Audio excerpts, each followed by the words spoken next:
What would you do if Walmart, the biggest retail giant in the world, showed up at your doorstep with a check for $1 billion? Not a loan, not charity, just cash.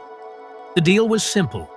Open your country's doors, hand over control of your markets, and let them decide what your people eat, wear, and buy. For most leaders, that offer would be impossible to refuse. But in Burkina Faso, Captain Ibrahim Traore saw through it. When he looked at that check, he didn't see wealth. He saw chains. Because Walmart wasn't giving away money out of kindness. They wanted control. Control of Africa's shelves, control of its farmers, control of its future. And so, when the world expected a yes, Ibrahim said no. No hesitation, no compromise. Just one powerful statement. Africa is not for sale. The refusal shocked the West. In Washington, analysts mocked him. In Paris, they laughed. In London, journalists sneered, "How can a small, landlocked nation reject $1 billion? How can they compete with Walmart?" But while the West scoffed, Africa listened. From Lagos to Nairobi, ordinary people felt pride. For the first time in decades, they saw a leader who refused to kneel. This was no longer just Burkina Faso's story. It was Africa's story. For centuries, Africa had been treated as a marketplace. Colonizers took gold, diamonds, oil, and cocoa. Foreign corporations filled African supermarkets with imported goods, while local farmers watched their harvests rot. That history made Ibrahim's no so powerful. It wasn't just about Walmart. It was about dignity. It was about declaring, never again.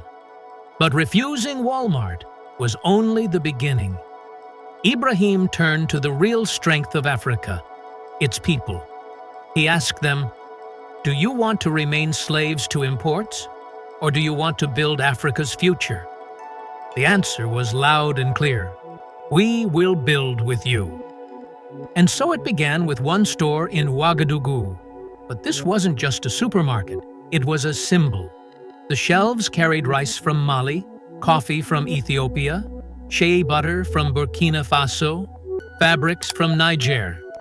Every product told a story of farmers being paid fairly, women entrepreneurs empowered, and families living with dignity.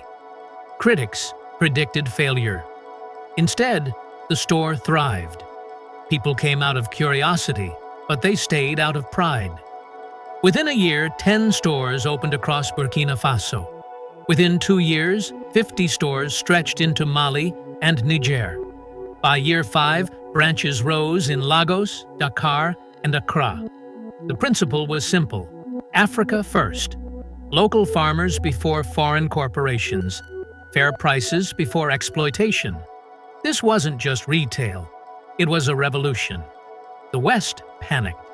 They called African products low quality. Banks blocked credit.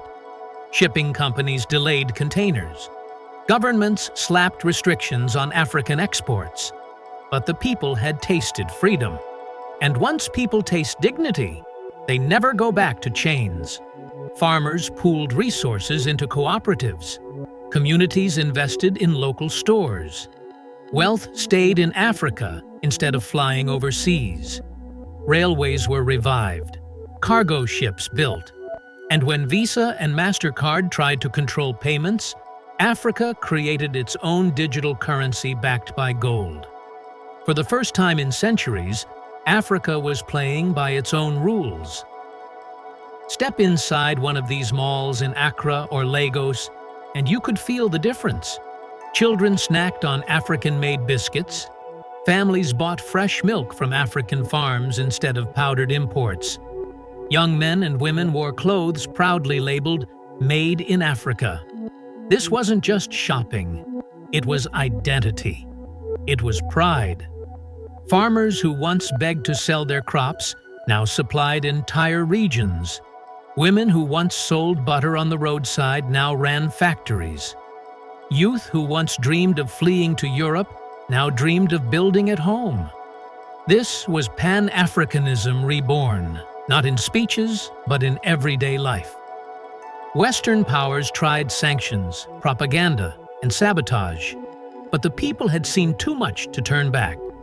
What began as one store in Burkina Faso grew into a continent-wide network. Within 10 years, it stretched across 20 nations. Eventually, it even spread beyond Africa to the Caribbean, Asia, and Latin America. It became more than a business. It became proof that dignity is stronger than dollars, and unity is stronger than dependency. Years later, no one spoke of Walmart's billion-dollar offer. They spoke of the refusal. The moment one leader looked at a check and saw chains. The moment he said no when the whole world expected yes. That refusal built an empire that employed millions, uplifted millions, and inspired billions.